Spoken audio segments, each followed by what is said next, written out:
So related to Indian financial system and for the Indian banking structures related ये second video है, second part है, तो make sure कि आपने first video को जरूर go through किया हो, काफी important concepts थे related to the Indian financial system, Narasimham committee के reforms, everything is covered over there, तो मेक श्योर कि आप उसको जरूर गो थ्रू करें। सो चलिए आज का वीडियो करते हैं स्टार्ट। लेकिन अगर आप चाहते हैं जेआईबी को क्लियर करना एक ही बार में, तो आपको सिंपली ज्वाइन करना है हमारा जेआईबी अर्ली बर्ड पैक, जो कि अवेलेबल है हमारी वेबसाइट पर एप्लीकेशन के ऊपर। आपको सिंपली करना है व्हाट्सएप जेआईबी अर्ली बर्ड लिख करके to this number 8360944207 and I am going to share each and everything with you. So चलिए आज का सेशन करते हैं start. And the question number 16, 15 questions we have already covered in the previous video, right? So the question number 16, it says a public sector bank is designated as what? As the lead bank, right? तो एक public sector bank है जिनको designate किया गया है lead bank की तरह for a specific district under a scheme introduced by under the 1969. This role requires the bank to go beyond its normal operations and act as a coordinator. What is the fundamental objective of the lead bank scheme and the primary role of the designated bank? सबसे पहले lead bank scheme को in detail समझते हैं कि lead bank scheme क्या थी क्या actual में। तो 1969 में रिजर्व बैंक ऑफ इंडिया ने गाडगिल कमेटी की रिकमेंडेशंस के बेस पर एंड फर्दर जिनको डेवलप किया गया था बाय द नरसिम्हम कमेटी, उनकी रिकमेंडेशंस के बेस पर बेसिकली क्या किया गया? The lead bank scheme was introduced, right? And further main aim क्या था? That we want to promote the banking and credit facilities. कहां पर? रूरल एरियाज में, जो बैकवर्ड रीजन्स हैं वहां पर, ताकि जो बैंक्स के एफर्ट्स हैं उनको बेसिकली कोऑर्डिनेट किया जा सके एंड गवर्नमेंट एजेंसीज के एफर्ट्स को कोऑर्डिनेट किया जा सके। इसके लिए लीड बैंक स्कीम आई थी, राइट? एंड ये इंप्लीमेंट हुई थी after the nationalisation of the 14 major banks, ताकि जो एक क्रेडिट डिलीवरी है वो टारगेटेड एरिया के हिसाब से हो पाए एंड फाइनेंशियल इंक्लूजन ज्यादा बेटर वे में हो पाए, ठीक है? तो लीड बैंक जो होता है वो एक डेजिग्नेटेड कमर्शियल बैंक होता है जो कि एक लीडर की तरह एक्ट करेगा उस पर्टिकुलर डिस्ट्रिक्ट में, एंड वो रिस्पॉन्सिबल होगा, like that will be convening the district level meetings and साथ के साथ जो क्रेडिट प्लान्स है वो भी प्रिपेयर करेगा, मॉनिटर करेगा फाइनेंशियल इंक्लूजन को, और that will be facilitating the synergy, यानी कि ए 1+1=3, राइट? सिनर्जी की तरह एक्ट करेगा। एंड सेकंड इसमें फैक्टर जो है that's related to DLC. DLC होता है डिस्ट्रिक्ट लेवल कमेटी, ठीक है? इसमें डिस्ट्रिक्ट लेवल कमेटी में we are having the few things, let me discuss. If we talk about the DLC, तो डीएलसी के केस में one I am having the DCC, other I am having the DLRC and third जो है that's the BLBC. So if we are talking about the DCC, that is a district consultative committee, तो ये chair की जाती है किसके द्वारा? District collector के द्वारा, यानी कि डीसी चेयर करता है डीसीसी को एंड रिव्यू करता है बैंकिंग परफॉर्मेंस को, क्रेडिट डिलीवरी को। If we are going to talk about the DLRC, that is district level review committee, ठीक है? तो ये फाइनेंशियल इंक्लूजन को, गवर्नमेंट स्कीम्स को क्या करती है? रिव्यू करती है। And if we talk about the BLBC, that is block level bankers committee, तो ये सब डिस्ट्रिक्ट लेवल के ऊपर कोऑर्डिनेशन करती है, लाइक जो भी फील्ड लेवल बैंक्स होते हैं, ऑफिशियल्स होते हैं, उनके बीच में कोऑर्डिनेशन करती है, right? So that's the main part. So अभी क्वेश्चन के ऑप्शंस को देखते हैं। To monopolize the lending activity in the district, thereby reducing the competition and streamlining the credit flow. To act as a leader in the coordinating efforts for all the credit institutions within the district to enhance the credit flow to agriculture and the micro small enterprises. And further, the third one, it says to exclusively serve the rural population of the district, similar to the function of a regional rural bank, to focus entirely on foreign trade and foreign exchange business for corporations located within the district. So correct answer जो है वो है कि lead bank scheme main envisages करती है किस चीज को लेकर के, कि लीड रोल दिया जाएगा इंडिविजुअल बैंक को under the allotted districts, and lead bank leader की तरह एक्ट करेगा, कोऑर्डिनेट करेगा क्रेडिट इंस्टीट्यूशंस के बीच में जो भी उनको डिस्ट्रिक्ट्स अलॉट किए गए हैं, ताकि जो क्रेडिट फ्लो है टारगेटेड वे में इंक्रीज किया जा सके। So answer is option be in this scenario, right? Now, let's move further toward the question number 17. It says the Indian financial system, the Indian financial system is composed of both formal and informal sectors, each with distinct characteristics. The informal system includes entities like money lenders and the pawnbrokers, operates very differently from the regulated formal system. Which of the following is a defining feature? तो क्या defining feature है informal financial system का, that we need to tell. So first one, it says it characterized by a high degree of regulation and supervision. तो क्या informal system में regulation and supervision है? वो तो है ही नहीं है। वो तो बेसिकली कमी है उस चीज की, ठीक है? जो फॉर्मल सिस्टम है वहां पर है रेगुलेशन, इनफॉर्मल सिस्टम में तो रेगुलेशन सुपरविजन है ही नहीं है, so that's not correct. Option B says it has structured procedures. क्या स्ट्रक्चर्ड प्रोसीजर्स होते हैं? अनस्ट्रक्चर्ड प्रोसीजर्स होते हैं, ट्रांजैक्शन कॉस्ट कम होती है, right, and that's the main thing. So option B भी करेक्ट नहीं है। Option C it says it is extension of the social structure characterized by a lack of regulation and unstructured procedures, absolutely correct। तो ये एक आपके पास कमी रहती है, दैट्स द मेन थिंग, कि आपके पास इनफॉर्मल सिस्टम में कमी पेशी रहेगी, जो आपका सिस्टम है वो अनस्ट्रक्चर्ड होगा, एंड यहाँ पर रेगुलेशन एंड सुपरविजन की भी कमी होती है। And for the option D it says it forms a backbone of the economy by facilitating the expansion of organised financial institution. तो ये तो फॉर्मल सिस्टम का काम है, not related to that. So option C is the correct answer for this question. Question number 18 that's related to the Indian banking structure. The government recently announced the creation of a bad bank structure to resolve stressed assets from the banking system. The structure is a two-tiered entity involving an asset reconstruction company and an asset management company. What are these two entities and what is the mandated ownership structured by the primary asset reconstruction company? ठीक है, तो क्या क्या चीजें हैं क्या नहीं है उनके बारे में we need to tell preferably कि how it is being done.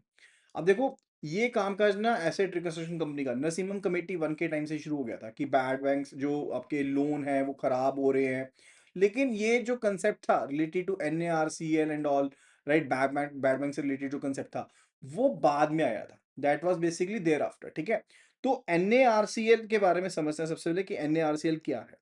तो NARCL फुल फॉर्म क्या है इसकी? This is national asset reconstruction company limited, national asset reconstruction company limited. 2021 में इसको किया गया था इस्टेब्लिश। पर्पस क्या था कि NARCL will be acting as a bad bank, कि ये बैड बैंक की तरह एक्ट करेगा, एंड जो भी एग्रीगेटिंग जो स्ट्रेस्ड एसेट्स हैं, प्राइमरी जो NPA हैं, उनको ये परचेज कर लेगा। So it will be doing what? It will be buying the non performing assets जो बैंक की बुक्स में है उनको बाय कर लेगा। एंड इसकी ऑनरशिप की बात करें अगर NARCL की, तो 51% जो ऑनरशिप है, right, that is being owned by the public sector banks. Public sector banks के पास इसकी ऑनरशिप है, एंड रिमेनिंग जो है that's by the private sector banks and the financial institutions, that is the main case, right.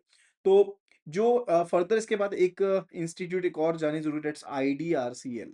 IDRCL, India डेप्ट resolution company limited. So main purpose क्या है कि ये एसेट रेजोल्यूशन आर्म की तरह एक्ट करेगी। किसकी तरह?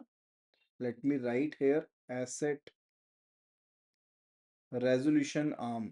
मतलब क्या है कि जो भी लोन लिए गए हैं NARCL की तरफ से, उनका रेजोल्यूशन कौन करेगा? उनका रेजोल्यूशन ये IDRCL करेगा। ठीक है, सो प्राइमरी जो ओनरशिप की बात करें, it is being owned by the private banks. Ownership is with the private banks and the financial institutions जो हैं, प्राइवेट बैंक्स जो हैं उनके पास ओनरशिप है। अब NARCL अपने लोन्स को, बैड लोन्स को ट्रांसफर कर देगी IDRCL के पास, so as for recovery and resolution purposes. And ये फी बेस्ड मॉडल के ऊपर काम करते हैं, यानी कि जो कोई भी लोन इसके बुक्स में आएंगे उसके लिए ये एक फीस चार्ज करेगी, एंड उसके लिए अर्निंग अगर कोई रेजोल्यूशन होता है तो उसके लिए ये सक्सेसफुल अर्निंग रेजोल्यूशन के लिए फीस चार्ज करेगी, राइट।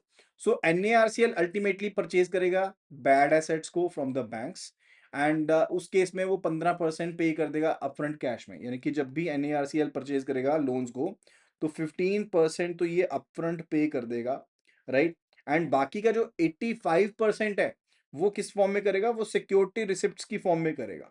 अब ठीक है, वो सिक्योरिटी रिसिप्ट्स की फॉर्म में करेगा, and those are being guaranteed by the government.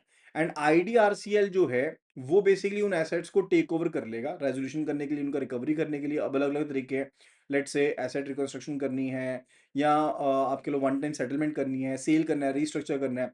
अब रेजोल्यूशन के बाद जो रिकवरी आएगी पैसे से, that will basically use to redeem the security receipts, and जो सरप्लस होएगा, जो भी बेसिकली कमी पेशी है, लॉस है, वो उसके हिसाब से एब्जॉर्ब हो जाएगा। That's the main thing, right. अब गवर्नमेंट ऑफ इंडिया जो है वो एक सोवरेन गारंटी देगी इस पर्पस के लिए। उन्होंने एक गवर्नमेंट ऑफ इंडिया ने सोवरेन गारंटी दी 30,600 करोड़ की 5 साल के लिए, राइट। यानी कि 85% ऑफ सिक्योरिटी रिसिप्ट्स जो कि इशू की जाएंगी NARCL की तरह, उनके लिए गारंटी दी है गवर्नमेंट ऑफ इंडिया ने, सोवरेन गारंटी दी है, राइट। ये बेसिकली एक कॉन्फिडेंस इंक्रीज करेगी लोगों के बीच में जो सिक्योरिटी रिसिप्ट्स को परचेज करेंगे। ठीक है जी, सिंपल सा फंडा है। अब कुछ एक अपडेट्स आए हैं, अब NARCL बेसिकली ने 2025 तक 85,000 करोड़ 85,000 करोड़ तक के जो स्ट्रेस्ड एसेट्स हैं उनको एक्वायर कर चुके हैं अब तक, राइट।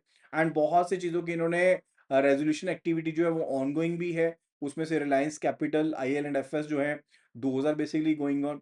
अब देखो कुछ एक रिकवरी सी जो थी वो काफी मॉडेस्ट थी, लेकिन मार्केट कॉन्फिडेंस डेफिनेटली बढ़ा है, right, that's the main thing. ठीक है, अभी ऑप्शंस को देखते हैं। So option one it says the entities are NABFID and IDRCL। NABFID है क्या एंटिटी जो है? नो, NABFID जो है वो एक DFI है। NABFID is a development financial institution for infrastructure, वो बैड बैंक स्ट्रक्चर का पार्ट नहीं है। If we look at the option B, it says the entities are NARCL and IDRCL with public sector banks maintaining 51% of the ownership in NARCL. Absolutely correct. अभी हमने इसी के बारे में बात की है सारी की सारी। Option B is absolutely correct. Third it says the entities are CCIL। CCIL क्या है? वो तो इंडस्ट्री सर्विस ऑर्गेनाइजेशन है, क्लियरिंग एंड सेटलमेंट के लिए, राइट, वो स्ट्रक्चर का पार्ट नहीं है। So option C is also not correct. And the entities are IDRCL and ARF, so that's also not the correct answer, so that is also not right. Now let's move toward the next question number 19. It says as a part of the post 1991 liberalization, scheduled commercial banks were granted significantly more operational autonomy. One of the major changes was the removal of a restrictive policy that previously controlled the physically expansion in banks. And what was the policy that was abolished for the banks that met required prudential norms? Option 1 it says the policy of regulated interest rates on deposits and advances.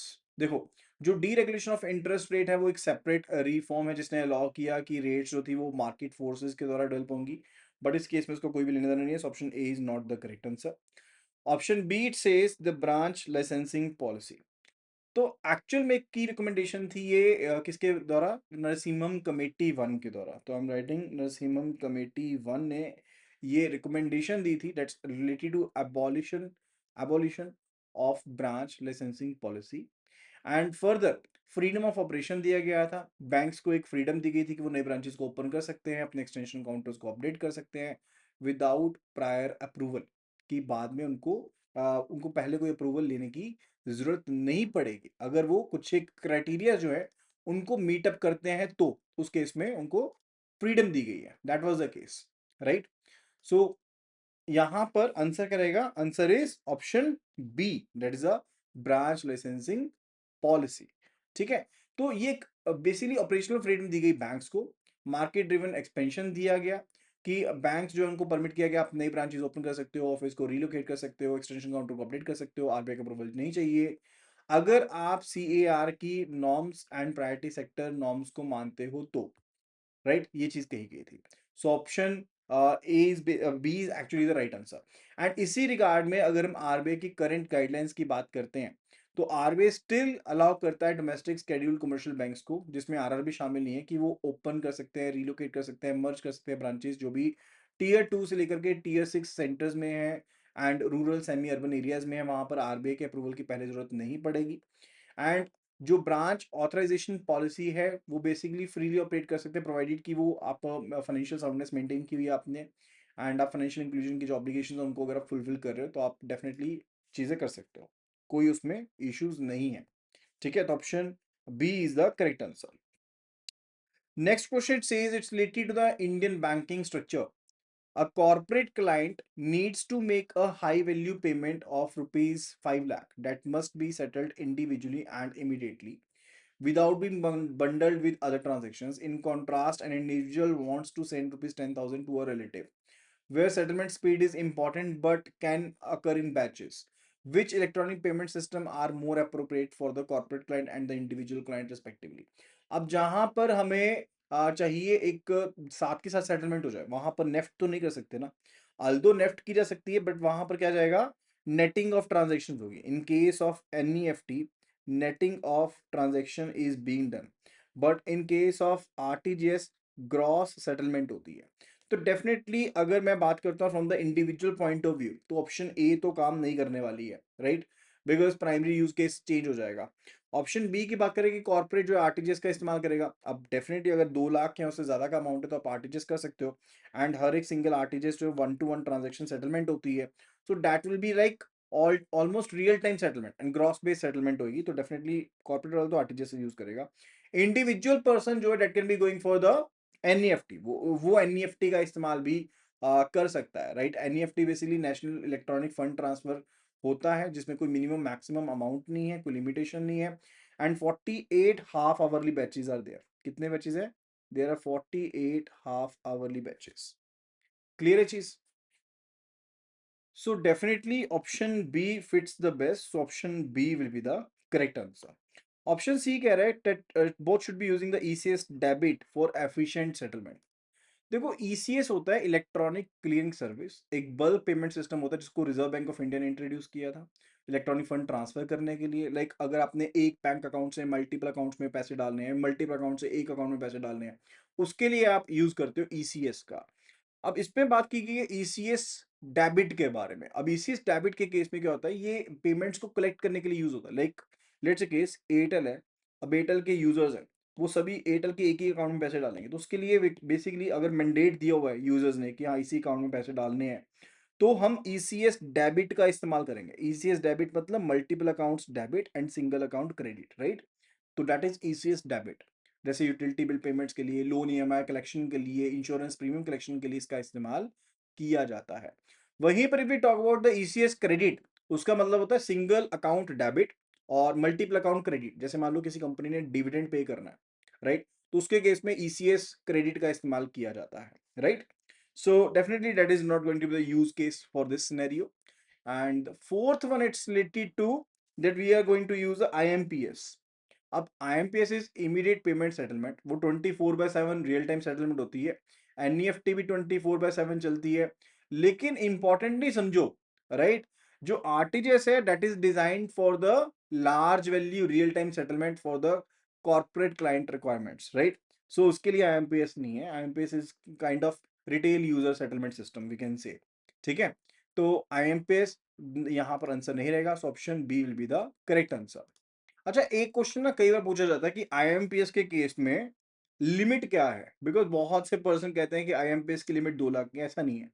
पहले ये limit 2 lakh की होती थी 2023 में, लेकिन 2025 के हिसाब से अगर देखें, 2023 में एक्चुअल में अपडेट हो गई थी ये, तो ये 5 लाख की लिमिट है।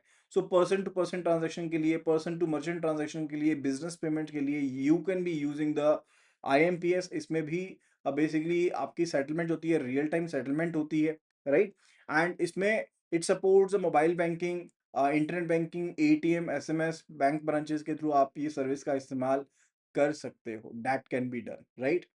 सो now let's move to the next question, it's related to the Indian financial system. So it says the post independence era, that is 1947 to 1991, saw the establishment of several development financial institutions to provide the long term capital to specific sectors of the economy, right? ये चीज थी। Which of the following DFIs were established during this period to cater to housing and small scale industry sector? तो housing को लेकर के and small scale जो industry sectors हैं उनको लेकर के कौन सी डेवलपमेंट फाइनेंशियल इंस्टीट्यूशंस जो हैं वो सामने आई, उनके बारे में वी नीड टू टेल। अब डीएफआई जो होती है that's related to development financial institution. अब पोस्ट इंडिपेंडेंस के दौरान मेजर अलग अलग ऑब्जेक्टिव थे। लॉन्ग टर्म फाइनेंसिंग भी था, इंडस्ट्रियलाइजेशन को भी प्रमोट करना था, प्रायोरिटी सेक्टर को भी सपोर्ट करना था, मार्केट गैप्स को फिल करना था। सो बहुत सी इंस्टीट्यूशंस आई थी। मैं आपको एक ब्रीफ आइडिया छोटा सा दे देता हूँ उनके बारे में, थोड़ा थोड़ा बता देता हूँ। Like IFCI. अब आईएफसीआई क्या है? Industrial finance corporation of India है, एंड ये आई थी 1948 में, राइट। एंड ये फर्स्ट डेवलपमेंट फाइनेंशियल इंस्टीट्यूशन थी फॉर इंडस्ट्रियल फाइनेंस। देन एक थी SFC. SFC state financial corporation, ये आई थी 1951 में, ताकि जो मीडियम एंड स्मॉल एंटरप्राइजेज हैं स्टेट लेवल के ऊपर, medium small enterprises at state level, उनको डील किया जा सके। Then it was ICICI, that is industrial credit and investment corporation of India. ये आया था 1955 में, right. Private sector industries and technology upgradation के लिए यूज किया गया इसको। Then IDBI. नाउ आईडीबीआई का नेम तो डेफिनेटली आपने सुना होगा, that is industrial development bank of India. It came in 1964, right? So ये Apex Development Financial Institution है for industry finance and coordination of the DFIs, right? Then it is UTI, that is Unit Trust of India, 1964 again, ताकि जो savings है उसको mobilize किया जा सके, right? उससे related. Further, Exim Bank. Now Exim Bank is Export Import Bank of India. ये आया था 1982 में. इसी तरह से नाबार्ड है. नाबार्ड का फुल फॉर्म क्या है? National bank for agriculture and the rural development. It also came in 1982. Further we are having NHB, that came in 1988, national housing board. ये 1988 में आया. And we having the SIDBI, that is small industry development bank of India. It came in 1990. ये भी MSME finance and development के लिए आया था, right? So that was the case. अब डीएफआईज की जरूरत क्यों पड़ी? अब देखो, इस पर्टिकुलर इरा में अगर हम पोस्ट इंडिपेंडेंस की बात करते हैं, कमर्शियल बैंक्स का फोकस जो था वो शॉर्ट टर्म वर्किंग कैपिटल के ऊपर था. तो capital market infrastructure under developed था. सो लॉन्ग जेस्टेशन के प्रोजेक्ट होते हैं इंफ्रास्ट्रक्चर से रिलेटेड, एंड इंडस्ट्री को डेफिनेटली पेशेंट कैपिटल की रिक्वायरमेंट होती है. सो गवर्नमेंट ने ज्यादा एम किया, फोकस किया कि भाई लॉन्ग टर्म के ऊपर खेलते हैं, right? That was the main case. ठीक है, अभी ऑप्शंस को देखते हैं. You will be finding your answers there. So national housing board and small industries development bank of India, and Export Import Bank and the National Bank for Agriculture and Rural Development. Further, Life Insurance Corporation and Industrial Finance Corporation of India, and National Bank for Financial Infrastructure and Development, and Bombay Stock Exchange. So what will be the correct answer in this case? It is option A. It is option A. क्योंकि question में क्या कहा गया था? We were basically talking about कि small industries जो development bank है and further जो एनएचबी है, ठीक है, वही इंस्टीट्यूशन है जो स्पेसिफिक सेक्टर्स को लॉन्ग टर्म कैपिटल प्रोवाइड कर रही थी related to housing and the small scale industries. तो एनएचबी जो है that is related to housing, and small scale industries related हो गया सिडबी, राइट, जो 1990 में आया. So after that the next question it says it's related to the Indian banking structure. An urban cooperative bank, UCB, wishes to voluntarily convert into a small finance bank.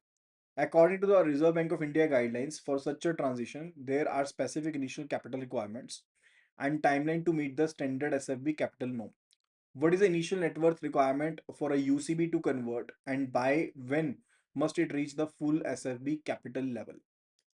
देखो, अगर एक urban cooperative bank voluntarily convert होना चाहता है ना SFB में, तो उसके केस में मिनिमम जो नेटवर्थ चाहिए डेट इज 100 CR. कितना चाहिए नेटवर्थ? 100 CR का नेटवर्थ चाहिए रहेगा at the time of conversion approval. And further इस 100 करोड़ को लेके जाना कहां तक? 200 करोड़ तक लेके जाना है, राइट? जो कन्वर्टेड यूसीबी है उसको अपनी नेटवर्थ को 200 करोड़ तक लेके जाना पड़ेगा विद इन 5 years. मैक्सिमम 5 साल के टाइम पीरियड में उसे 200 करोड़ तक पहुंचना पड़ेगा. अब ये जो नॉर्म्स हैं वो बेसिकली आरबीआई के द्वारा गाइडलाइंस दी गई थी on voluntary translation of the primary urban cooperative banks into small finance banks, जो 2021 में गाइडलाइंस दी गई थी. उसके साथ एंड फर्दर उसके बाद कोई भी चेंजेस में नहीं हुए.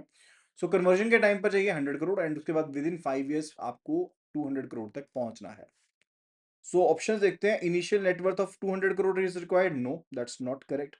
Initial net worth of 100 crore is required, which must be increased to 200 crore within 5 years from the commencement of business.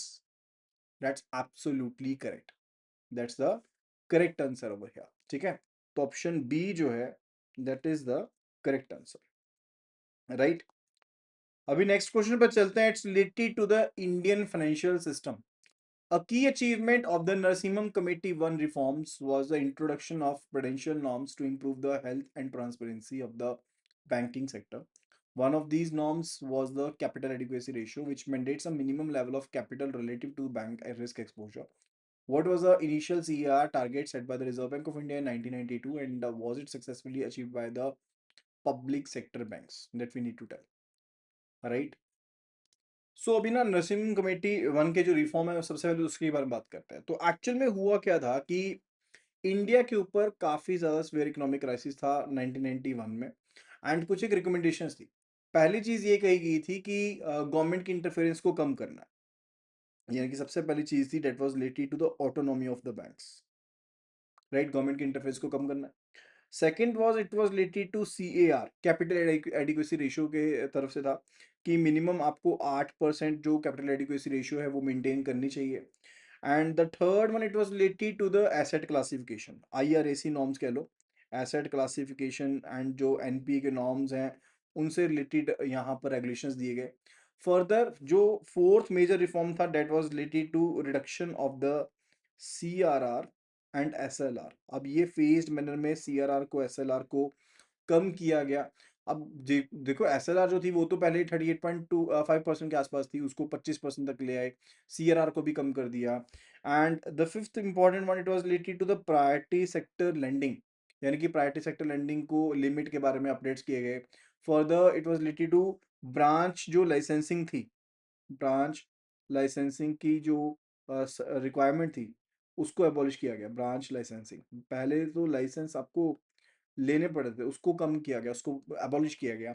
Banking structure reform किए गए, लाइक 3 tier स्ट्रक्चर बनाया गया, large international banks, national banks and local banks. तो we can say structural form reforms, structural reforms, ठीक है। तो 3 tier structure बनाया गया।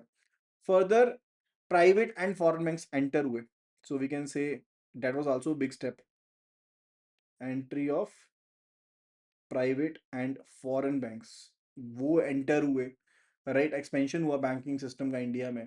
रिहैबिलिटेशन किया गया related to the weak banks, जो मैंने आपको कंसेप्ट बताया था ना लास्ट वीडियो में, नैरो बैंकिंग, कि आप भाई रिस्की चीजें मत करो, सिर्फ इजी इजी वाली चीजें कर लो, वो रिफॉर्म किए गए, राइट। एंड टेक्नोलॉजी से रिलेटेड कंप्यूटराइजेशन को प्रमोट किया गया, ठीक है। So we can say promotion किया गया, प्रमोट किया गया किसको, कंप्यूटराइजेशन को प्रमोट किया गया। सो ये रिफॉर्म थे, ठीक है। अब बढ़ते हैं क्वेश्चन की तरफ। The target was set to be 9% and it was not achieved by most of the public sector banks, that's the option A.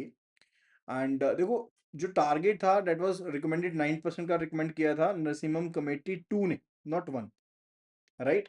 And initial target जो था वो कम था, so it's wrong. Option B कहता है target was 8%, absolutely correct, target 8% का था। All public sector banks have successfully attained this ratio by March 1996, absolutely correct, right. तो ऑप्शन बी जो है that is the correct answer. Now let's move toward the question number 24। It says a promoter group establishes a new small finance bank and holds 60% of the paid up voting equity capital at the time of commencement. RBI regulations impose a mandatory timeline for promoters to dilute their excess shareholding.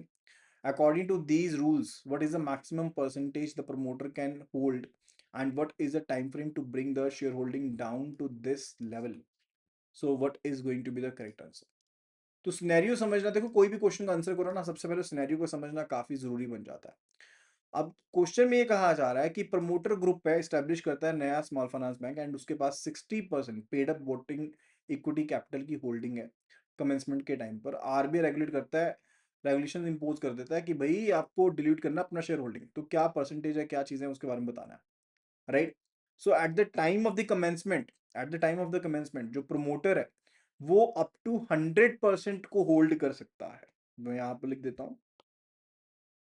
सो जब commencement हो रही है, business आपका commence हो रहा है, आप 100% तक की जो इक्विटी है, ठीक है, वो इक्विटी होल्ड कर सकते हो, उसमें कोई भी दिक्कत नहीं है। अब इसके केस में तो 60% है, वो तो परमिसिबल है, राइट। एंड डाइल्यूशन की अगर रिक्वायरमेंट करें तो मैक्सिमम जो प्रमोटर होल्डिंग अलाउड रहेगी, राइट, दैट्स बेसिकली 40%। कितने टाइम के बीच में, आफ्टर 5 years ऑफ पीरियड, यानी कि कमेंसमेंट के बाद विद इन 5 years आपको अपना जो शेयर है ना इक्विटी कैपिटल का, that is to be reduced to 40%। वो 40% तक आपको लेकर के आना पड़ेगा, राइट। सो मान लो अगर कोई एसएफबी अपने ऑपरेशन को स्टार्ट करती है 1 अप्रैल 2025 को एंड उसकी होल्डिंग 60% की है, राइट, तो प्रमोटर को 31 मार्च 2030 तक अपनी होल्डिंग को 40% तक रिड्यूस करना है, that was the case. And more over promoters को ये अलाउ नहीं किया गया, ठीक है, कि वो अपनी शेयर होल्डिंग को बेसिकली इंक्रीज कर सकते हैं, राइट। जैसे मान लो कमेंसमेंट के बाद से वो अपनी शेयर होल्डिंग को इंक्रीज नहीं कर सकते, ये चीज अलाउड नहीं है। एंड RBI मॉनिटर करती है कंप्लायंस को स्ट्रिक्टली एंड पेनल्टीज भी लगा सकती है, रिस्ट्रिक्शंस भी लगा सकती है अगर आपने कंप्लाई नहीं किया तो, राइट। एंड फर्दर अगर आप डाइल्यूट करते हो, अगर आप फर्दर डाइल्यूट करते हो, लेट्स से 30% पर ले गए, 15% तक ले गए, वो मैंडेटरी नहीं है unless they basically transit into a universal bank, right. अगर वो लिस्ट हो गया और उनको ट्रांजिट करना है यूनिवर्सल बैंक में तो बेसिकली वो कर सकते हैं डाइल्यूशन, अदरवाइज वो डाइल्यूशन मैंडेटरी नहीं है, यानी कि 40% तक you are to take it. So let's have a look at the options here. तो 10 साल वाली तो गलत होगी, 3 साल वाली भी गलत होगी। So it is basically it is to be brought down to 40% within a period of 5 years. Option C is absolutely correct. Option C is absolutely correct answer. Next question, it says it's related to Indian financial systems. It says the Indian financial system offers various services beyond simple banking. One category of these services involve managing assets on behalf of the clients, including overseeing portfolios of stocks, bonds, and other financial products. Which type of financial services does this activity primarily fall under? Banking services के अंदर आता है, insurance services के अंदर आता है, foreign exchange services के अंदर आता है, या फिर इन्वेस्टमेंट सर्विसेज के अंदर आता है? Absolute answer is investment services के अंदर आता है। बॉन्ड्स को मैनेज करो, इन्वेस्टमेंट ही है ना वो। सो मोस्टली एसेट मैनेजमेंट के अंदर आता है ये, ठीक है। And for the that is the main activity we were looking for. Option D is the correct answer. Banking services का मतलब होता है like you are accepting the deposit and you are basically granting the loans, वो होता है banking services, not the correct answer. Insurance services में क्या होता है, that you are issuing the policies या फिर इंश्योरेंस रिलेटेड रिस्क को मैनेज कर रहे हो, वो भी आंसर नहीं है। फॉरेन एक्सचेंज सर्विसेज का मतलब होता है that you are dealing with the currency exchange related transactions के साथ डील कर रहे हो, वो भी हमारा पार्ट नहीं है। So option D is the correct answer.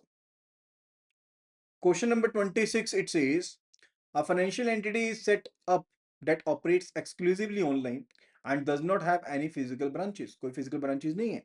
It provides specialized financial products to its customers but does not hold a banking license itself. खुद के पास license नहीं है लेकिन financial products provide करता है.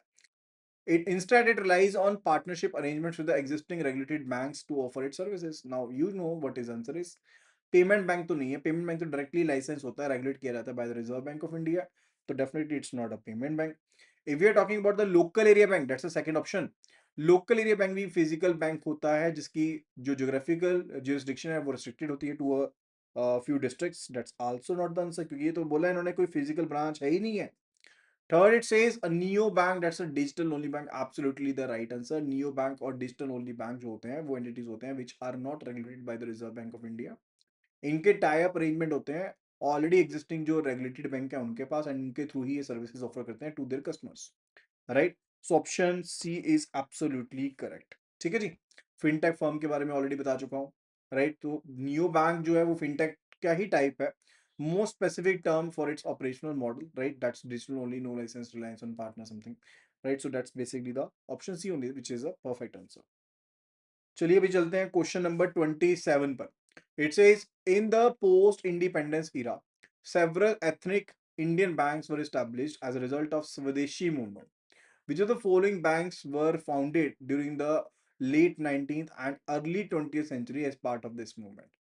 Bank of Hindustan and General Bank of India, State Bank of India and its associate banks, Bank of Calcutta, Bank of Bombay, Bank of Madras, Punjab national bank, bank of India, bank of Baroda, which one is the answer? Definitely जो 1990s में आए हैं आपने ये तो सुने नहीं होंगे, फिर भी स्टेट बैंक ऑफ इंडिया तो फिर भी सुनने को लग रहा है, right. That was formed in 1955।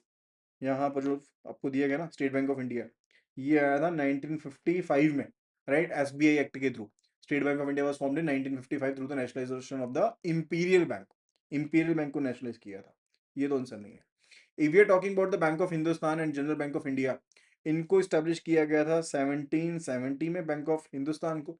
और जो general bank of India that was establish in 1786, right, जो प्री डेटेड है, राइट, मतलब उससे पहले का ही बात है, तो ये भी आंसर नहीं है। If we look at the option C, that's a bank of Calcutta, these were the presidency banks, bank of Calcutta, bank of Bombay, bank of Madras, right. ये अर्ली जो ब्रिटिश ईरा था ना तब आए थे बैंक, तो that is also not the answer. Option D is the correct answer. Option D is the correct answer here, right? So which is reference to the Indian financial system. So explicitly जो Punjab national bank है ये कब आया था? That was established in 1874, right? And जो bank of India Canara bank है, that was basically 19 1906. And if we talk about the Bank of Baroda, it was in 1908. Right? So that was the case. So now let's move to the next question, number 28. RBI announced the introduction of its own digital currency, CBDC, that is Central Bank Digital Currency, in the Union Budget 2022-2023. Digital rupee is expected to bring several benefits to the economy and the financial system. Which of the following is established or described as a key benefit of adopting the digital rupee? तो digital rupee को adopt करने का क्या की benefit होने वाला है, उसी के बारे में हमने यहाँ पर बताना है। देखो, आरबीआई ने डेफिनेटली ऑफिशियली अनाउंस किया था सीबीडीसी को, ठीक है, that is central bank digital currency को अनाउंस किया था। एंड अनाउंसमेंट की गई थी यूनियन बजट 2022-2023 में। एंड इसकी इंप्लीमेंटेशन किसके अंदर की गई थी? फाइनेंस बिल 2022 में अमेंडमेंट आई थी एंड फर्दर सेक्शन 22 जो है आरबीआई का, उसके अंदर इसको बेसिकली लेकर आया गया था। ऑब्जेक्टिव क्या था मेजरली? कि एक डिजिटल वर्जन रुपी का इशू करना है, जिसको डिजिटल रुपी कहेंगे, या फिर क्या बोलेंगे, will be saying to be e rupee, will be saying it to be e rupee. And इसमें सीबीडीसी की दो तरह की टाइप थी। सीबीडीसी, सीबीडीसी, राइट, इसकी दो तरह की टाइप थी। सीबीडीसी का फुल फॉर्म क्या है? Ready, central bank digital currency, ठीक है। तो एक तो था सीबीडीसी आर और दूसरा था CBDC W. R is for retail, W is for wholesale. यानी कि जो डिजिटल करेंसी आपकी रहेगी for the general public, for general public, right, individual के लिए, बिजनेस के लिए, रिटेल पेमेंट्स के लिए, वॉलेट्स के लिए, वो रहेगा सीबीडीसी आर। और which is basically restricted to the business financial institutions only, interbank settlement के लिए, ठीक है, फॉर फाइनेंशियल इंस्टीट्यूशंस, और we can say for interbank settlement, interbank settlement के लिए वो है सीबीडीसी डब्ल्यू, राइट। और सीबीडीसी डब्ल्यू को लॉन्च किया गया था 2022 नवंबर में, सीबीडीसी आर को लॉन्च किया गया था 2022 दिसंबर में, दैट इज द केस, ठीक है। सो अभी देखते हैं कि क्या बेनिफिट है। It will increase the need for the physical cash. तो क्या फिजिकल कैश की नीड बढ़ जाएगी इसके साथ? नो। डिजिटल करेंसी के साथ तो बेसिकली हम जो कैश की रिक्वायरमेंट है उसको और कम करना चाहते हैं। So that is the main thing ना, कि हम रिलायंस, जो अपनी हमारी रिलायंस है, कि हम रिलाई कर रहे हैं फिजिकल कैश के ऊपर, उसको कम करना है। Second, it says it is expected to help in cross-border remittance and reduce settlement risk in financial system. Definitely that was the case. यही दो मेन बेनिफिट है कि डिजिटल रुपए के साथ हम क्रॉस बॉर्डर रेमिटेंसेस को ज़्यादा बेटर करना चाहते हैं और साथ के जो ट्रांजेक्शन कॉस्ट है, ट्रांजेक्शन कॉस्ट है, उसको रिड्यूस करना चाहते हैं, और इससे जो सेटलमेंट रिस्क है वो भी कम होगा फाइनेंशियल सिस्टम में। So option B is absolutely the correct answer, right? If we look at the option C, it will operate as an unregulated currency. तो क्या unregulated currency होगी? No, it will be regulated currency.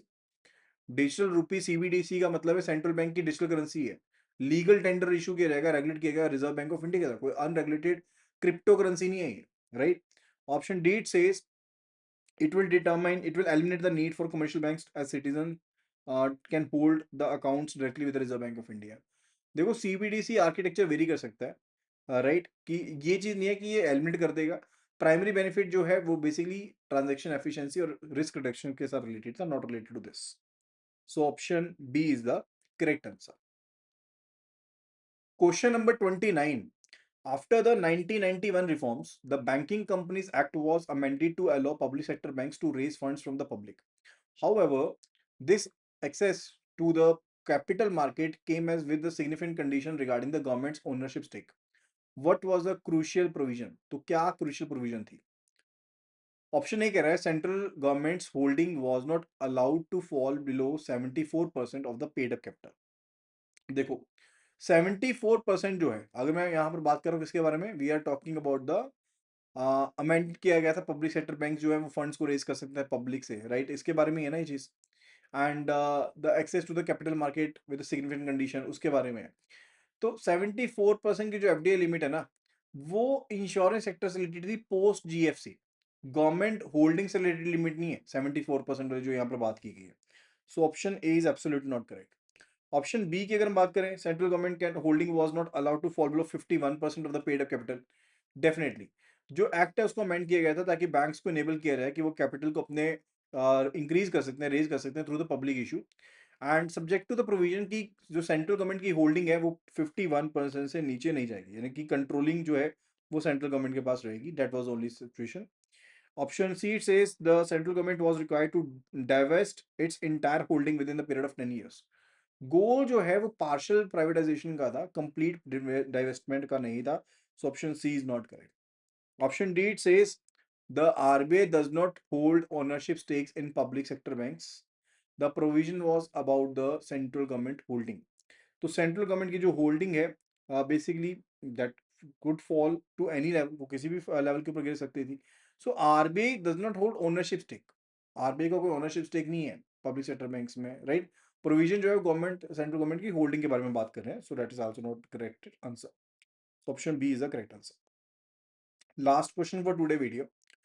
The organization responsible for clearing and setting trades in critical financial markets in India was established in 2001 by the banks, financial institutions, and the primary dealers. It functions as an industry service organization for the money market, government securities, and the foreign exchange markets. What is the organization called? क्या कहते हैं उसको? एनपीसीए कहते हैं. एनपीसीए तो एक umbrella body है. National payment corporation of India जो है अम्ब्रेला बॉडी है. जितने भी रिटेल पेमेंट के सिस्टम्स है वो सब इसके अंदर आते हैं. चाहे यूपीआई ले लो, आईएमपीएस ले लो, ठीक है. सभी के सभी इसके अंदर ऑपरेट करते हैं, राइट.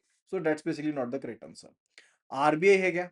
देखो आरबीआई सेंट्रल बैंक का रेगुलेटर है एंड फॉर द वो तो 1935 के बाद 1935 में ही आ गया था. तो that's even not the right answer. Option C की बात करें, CCIL, that is clearing corporation of India limited.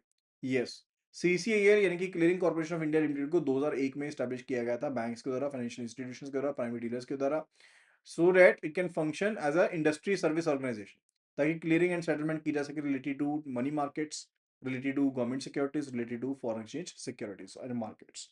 So option C is absolutely correct. And is it NSDL? NSDL तो सिक्योरिटीज डिपॉजिटरी है, जो कि हम डिमेटेरियलाइज्ड फॉर्म में सिक्योरिटीज को रखते हैं वहां पर. वो कोई क्लियरिंग एंड सेटलमेंट का काम नहीं करती है, right. So option D is also not correct. So I hope कि आपको वीडियो पसंद आई होगी एंड आपने वीडियो को लाइक किया होगा. वीडियो को लाइक कर रहे हो, वीडियो पसंद, तो वीडियो को जल्दी से जल्दी कर लो लाइक एंड शेयर अपने फ्रेंड्स एंड कलीग्स के साथ. और मेक श्योर कि आपने चैनल को सब्सक्राइब जरूर किया हो ताकि आगे आने वाली सब वीडियोस आपको मिल पाए. And further if you want to get clear with JIB in one single attempt, must go for this particular pack, that is JIB early bird pack. अभी कभी एनरोल कर लो and start preparing for the same. Thank you so much and see you again in the next video. Happy learning.